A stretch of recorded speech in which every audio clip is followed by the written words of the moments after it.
Assalamualaikum warahmatullahi wabarakatuh. Shalom, Om Swastiastu, Namo Buddhaya, dan salam sejahtera bagi kita semua. Halo teman-teman, kembali lagi nih dengan saya Alif Ashraf Syam. Yang belum mengenal saya itu Alif Ashraf Syam dengan NIM 24601045. Saya salah satu mahasiswa di Universitas Indonesia Timur dengan program studi manajemen Fakultas Ekonomi. Baiklah, pada kesempatan kali ini saya akan mempresentasikan materi tentang demokrasi. Nah, demokrasi adalah sistem pemerintahan di mana kekuasaan berada di tangan rakyat, baik secara langsung maupun melalui wakil yang dipilih. Selanjutnya, latar belakang. Nah, latar belakang dari demokrasi di Indonesia telah mengalami berbagai fase, dari parlementer, terpimpin, orde baru, hingga reformasi. Meskipun kini telah terbuka, masih ada tantangan seperti korupsi dan rendahnya kesadaran politik. Pemahaman yang baik tentang demokrasi penting untuk menjaga kualitas dan keberlangsungannya. Adapun latar belakang demokrasi adalah salah satu bentuk sistem pemerintah yang mengutamakan peran serta rakyat sebagai sumber utama kekuasaan politik. Dalam sejarah perjalanan bangsa Indonesia, demokrasi telah menjadi fondasi utama dalam pembangunan tata kelola pemerintahan yang adil, terbuka, dan bertanggung jawab. Sejak Indonesia merdeka pada tahun 1945, demokrasi mengalami berbagai fase yang transformasi yang mencerminkan dinamika sosial, politik, ekonomi, dan kompleks di dalam negeri. Selanjutnya, materi selanjutnya ialah rumusan masalah. Nah, di dalam demokrasi ada rumusan masalahnya, yaitu bertujuan untuk mengulas pengertian, bentuk-bentuk demokrasi, nilai-nilai yang berdasarkan, serta bagaimana demokrasi berkembang dan diterapkan di Indonesia dari masa kemerdekaan hingga era reformasi, termasuk tantangan yang dihadapi dalam mewujudkan demokrasi yang sehat dan berkualitas. Selanjutnya, kita masuk ke pengertian demokrasi. Nah, pengertian demokrasi berasal dari bahasa Yunani, yaitu dari kata demos yang berarti rakyat dan kratos yang berarti kekuasaan atau pemerintahan.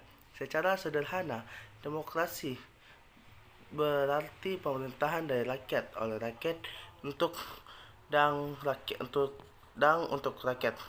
Adapun dalam pengertian modern, demokrasi tidak hanya dimaknai sebagai bentuk pemerintahan semata, melainkan juga sebagai sistem politik nilai budaya dan tata kelola kekuasaan yang memberi ruang beradaptasi aktif bagi seluruh warga negara. Selanjutnya, kita masuk ke bentuk-bentuk demokrasi. Bentuk-bentuk demokrasi ini ada 8. Yang pertama, demokrasi secara langsung, demokrasi perwakilan, demokrasi parlementer, demokrasi presidensial, demokrasi liberal, demokrasi sosial, demokrasi konstitusional, dan demokrasi Pancasila. Baik, kita masuk ke demokrasi langsung.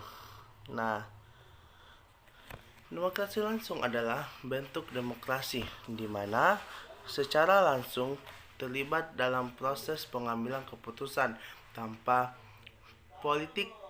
melalui wakil. Sistem ini pernah ditetapkan dalam demokrasi Athena kuno di mana warga negara secara aktif menghadiri pertemuan dan memberikan secara luas kebijakan tertentu.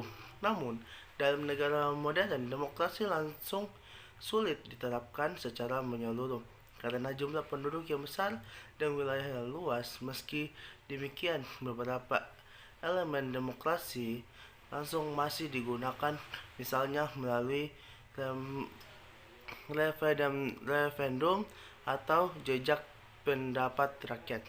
Selanjutnya, Demokrasi perwakilan. Nah, demokrasi perwakilan adalah bentuk demokrasi di mana rakyat memilih wakil-wakil secara mereka melalui pemilu untuk mewakili aspirasi dalam lembaga legislatif dan pemerintahan. Bentuk ini paling banyak digunakan di dunia modern karena telah efisien dalam mengelola negara yang besar dan kompleks.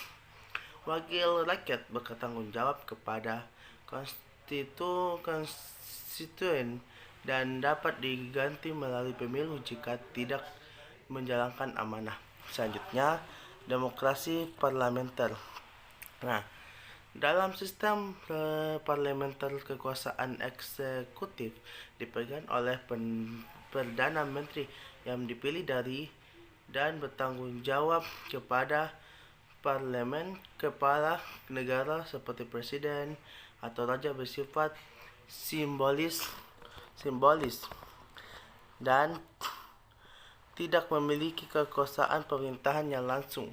Sistem ini memungkinkan hubungan yang erat antara legislatif dan eksekutif, namun dapat menimbulkan ketidakstabilan jika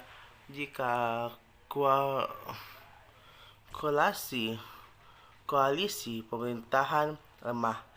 Baiklah, selanjutnya kita masuk ke demokrasi presidensial. Nah, dalam sistem presidensial, presiden dipilih langsung oleh rakyat dan memiliki kekuasaan eksekutif yang terpisah dari legislatif. Presiden bertindak sebagai kepala negara sekaligus kepada pemerintah Indonesia sejak reformasi 1998 dan menerapkan sistem demokrasi presidensial di mana presiden memiliki masa jabatan tetap dan tidak dapat dihentikan sembarangan oleh parlemen. Selanjutnya, demokrasi liberal. Demokrasi liberal menekankan pada kebebasan individu, hak asasi manusia, pasar bebas, dan melindungi hukum negara. Dalam sistem ini dibatasi perannya dan lebih berfungsi kepada pengatur agar kebebasan tidak saling melanggar. Contohnya, negara yang mengambil demokrasi liberal adalah Amerika Serikat dan beberapa negara di Eropa Barat. Selanjutnya, demokrasi sosial. Demokrasi sosial menggabungkan prinsip kebebasan individu dengan keadilan sosial. Negara memiliki peran aktif dalam menjalin kesejahteraan rakyat melebihi kebijakan ekonomi, sosial, dan redistribusi kebudayaan. Contoh, penerapan demokrasi sosial terdapat di negara-negara Skandinavia seperti Swedia, Norwegia, dan Denmark. Selanjutnya, demokrasi konstitusional. Demokrasi konstitusional adalah bentuk demokrasi yang dibatasi oleh konstitusi atau undang-undang dasar. Konstitusi mengatur pembagian kekuasaan, struktur lembaga negara, dan hak-hak dasar warga negara yang tidak boleh dilanggar oleh pemerintah. Baiklah, yang terakhir yaitu demokrasi Pancasila. Nah, demokrasi Pancasila adalah bentuk demokrasi khas Indonesia yang berlandaskan pada nilai-nilai Pancasila.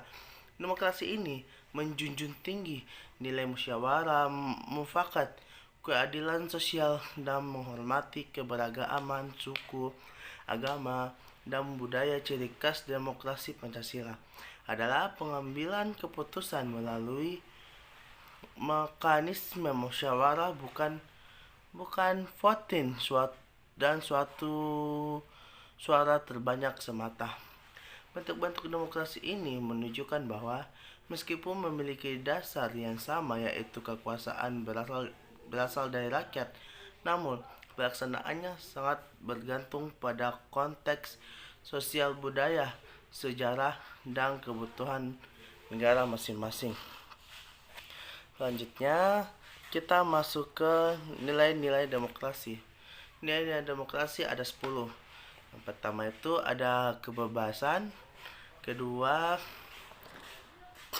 persamaan hak, ketiga keadilan, keempat musyarakah dan mufakat, kelima toleransi, keenam tanggung jawab, ketujuh supremasi hukum atau rule of law, delapan keterbukaan atau transparansi, kesembilan partisipasi aktif warga negara, kesepuluh kontrol sosial.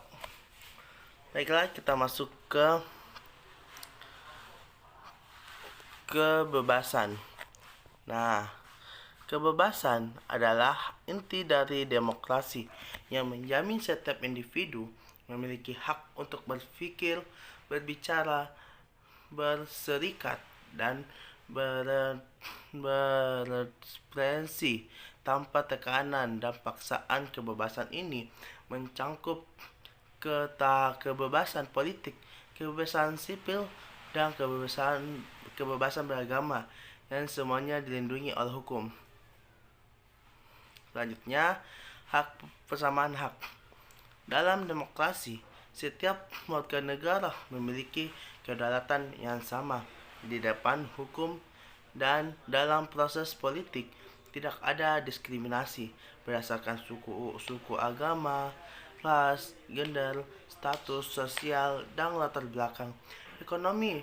Perumusan tidak menjamin bahwa setiap suara setiap warga negara berisi sama dalam pemilu dan pengambilan keputusan. Ketiga, keadilan.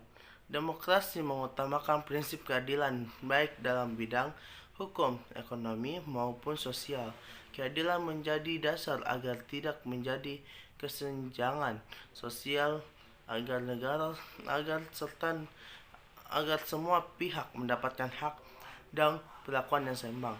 Selanjutnya, musyawarah untuk mufakat.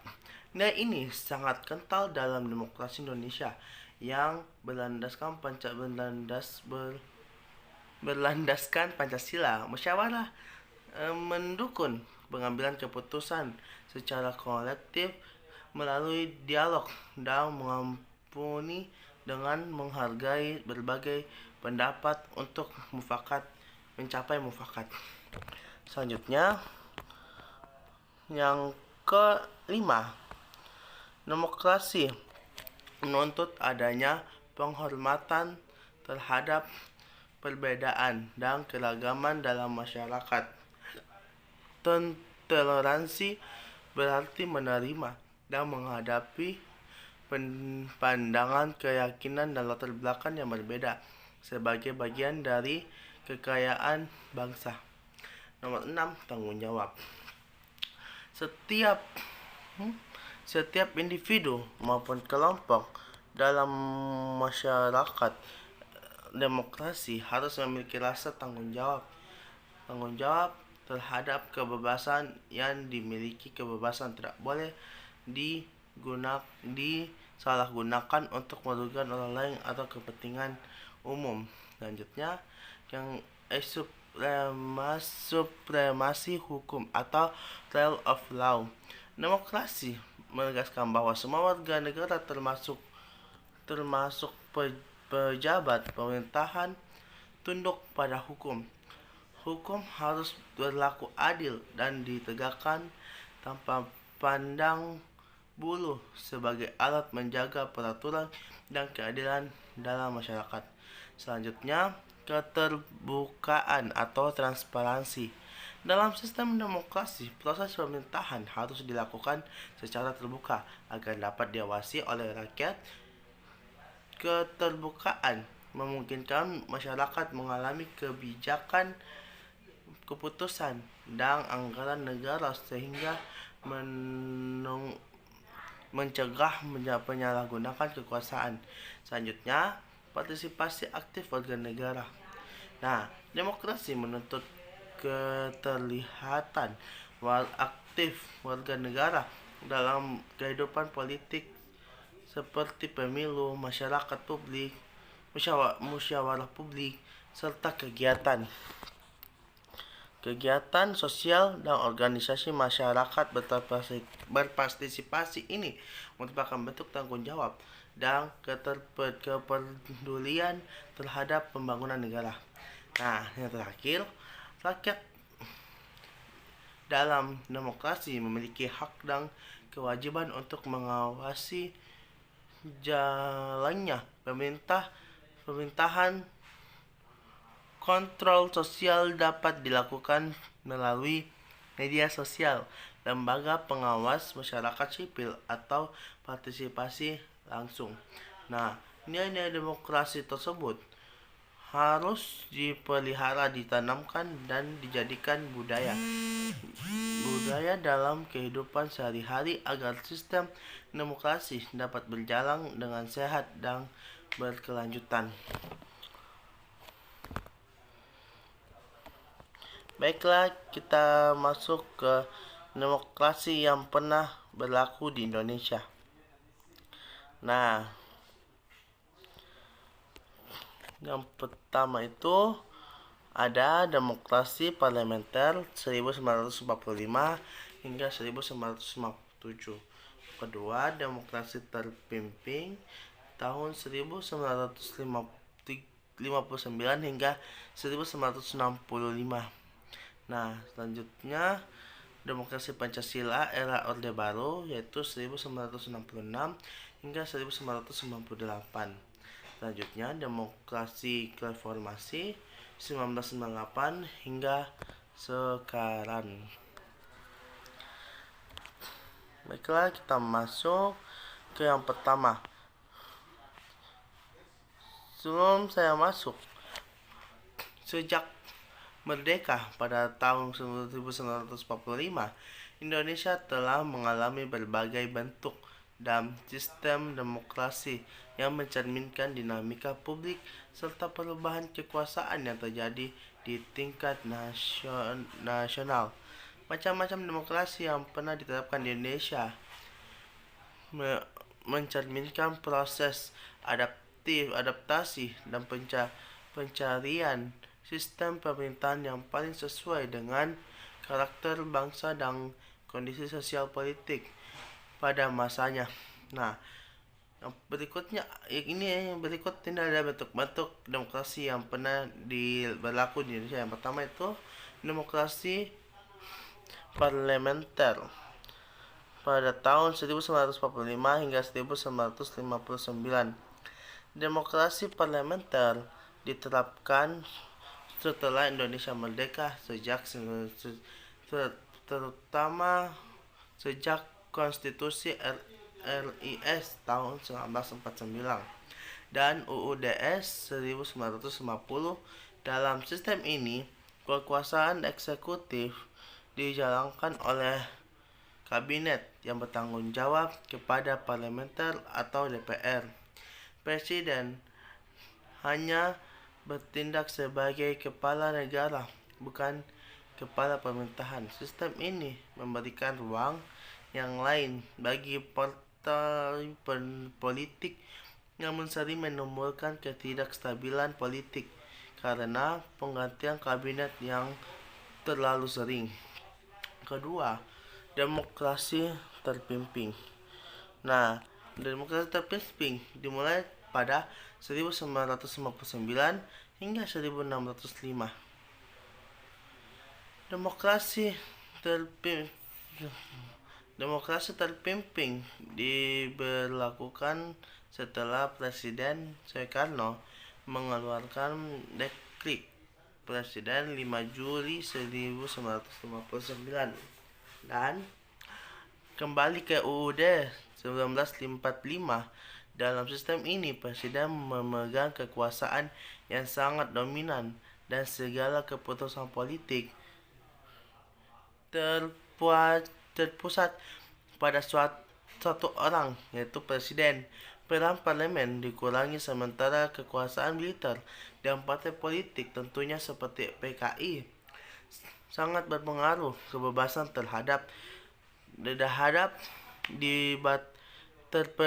kebebasan berpendapat dibatasi dan kehidupan demokrasi yang dikendalikan oleh pemerintah pusat. Selanjutnya, demokrasi Pancasila era Orde Baru pada tahun 1966 hingga 1998. Nah, setelah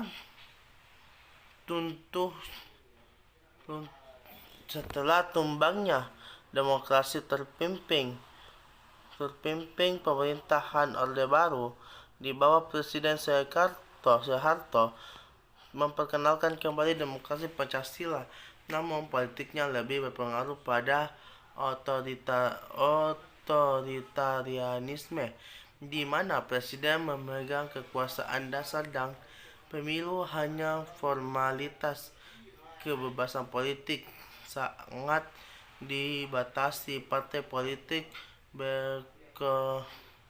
dikooptasi dan masyarakat sipil ditekankan melalui pengawasan ketat aparat keamanan. Meskipun secara formal diskriminasi telah dijalankan, tetapi substansi demokrasi tidak berkembang secara sehat. Selanjutnya, kita masuk yang terakhir, demokrasi reformasi pada tahun 1998 hingga sekarang. Demokrasi reformasi lahir pasca runtuhnya rezim Orde Baru pada tahun 1998 sebagai respon atas tuntutan rakyat terhadap kebebasan dan keadilan. Demokrasi di Indonesia saat ini ditandai sebagai pemilu langsung multipartai, kebebasan pers, serta berpartisipasi aktif masyarakat sipil. Presiden dipilih langsung oleh tangan rakyat, dan lembaga-lembaga negara memiliki fungsi untuk lebih seimbang. Meskipun setelah banyak kemajuan demokrasi di era reformasi masih menghadapi tantangan seperti politik uang, polarisasi, elit korupsi, dan rendahnya literasi politik. Perjalanan demokrasi Indonesia menggambarkan bahwa demokrasi tidak statis, melainkan terus berkembang, menyesuaikan diri dengan kebutuhan zaman. Penerapan sebagai bentuk demokrasi ini memberikan pelajaran penting bahwa demokrasi harus membangun dengan prinsip partisipasi, keterbukaan, dan penghormatan terhadap hak asasi manusia. Selanjutnya, kita masuk ke perkembangan paham demokrasi. Ada faktor demokrasi. Perkembangan paham demokrasi. Pertama, akar historis demokrasi di dunia. Paham demokrasi pertama kali berkembang di dunia barat, khususnya di Yunani kuno sekitar abad ke-5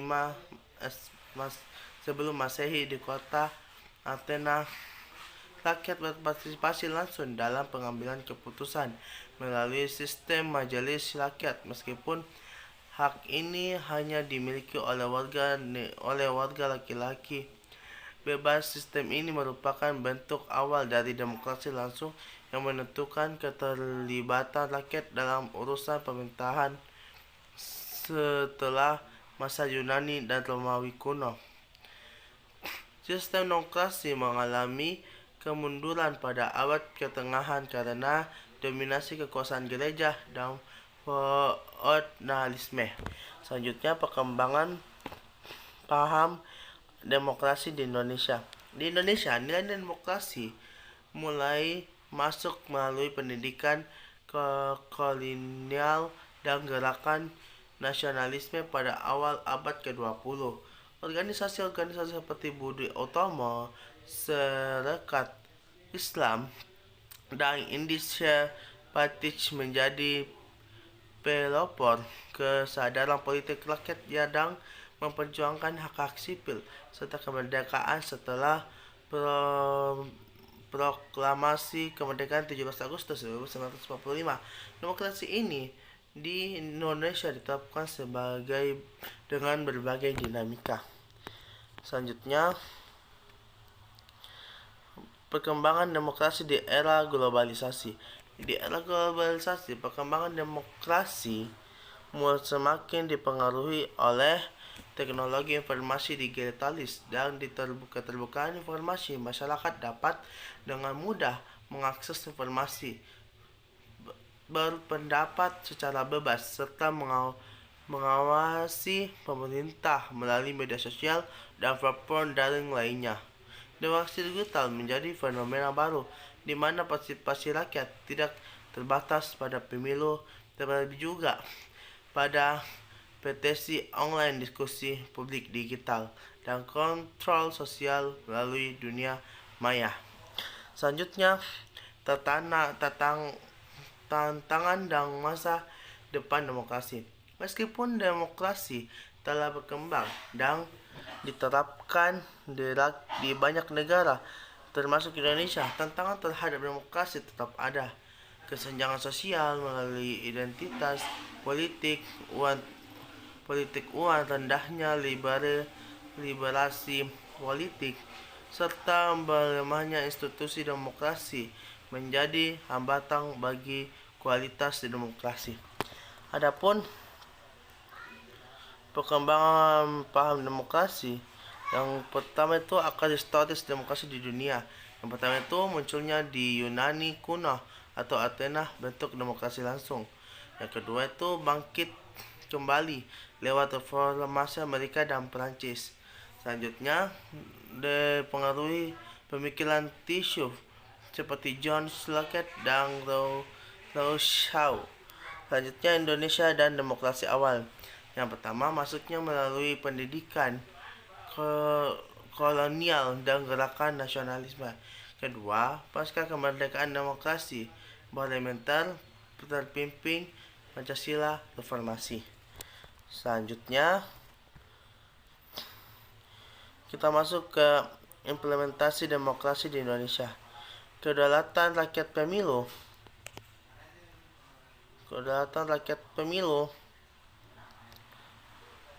Pemilu langsung, namun umum, bebas, rahasia, jujur, dan adil atau lumbar and jurdil. Selanjutnya, rakyat memilih presiden dan wakil presiden secara langsung. Kedua, kompetensi politik, parpol dan calon pemimpin. Persaingan terbuka antar partai dan kandidat dalam pemilu. Selanjutnya, wadah pendidikan politik masyarakat. Selanjutnya, kebebasan pers dan berpendapat. Pertama, warga bebas menyampaikan kritik dan saran. Kedua, pers bebas sebagai pilar keempat demokrasi. Selanjutnya, kehidupan sosial budaya demokratis. Pertama, toleransi dan musyawarah dalam masyarakat majemuk. Kedua, kebijakan demokrasi di tingkat lokal, pemusyawaratan warga atau BPD. Baiklah teman-teman, itu yang bisa saya sampaikan, dan saran kesimpulan dari materi ini ialah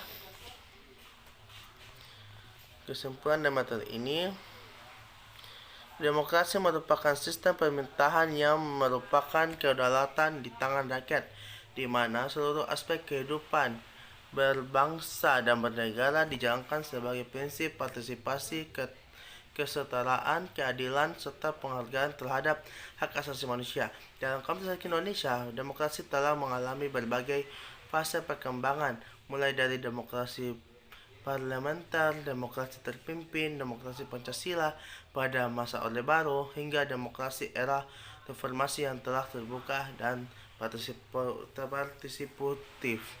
Baiklah teman-teman, sekian dari materi saya. Wassalamualaikum warahmatullahi wabarakatuh.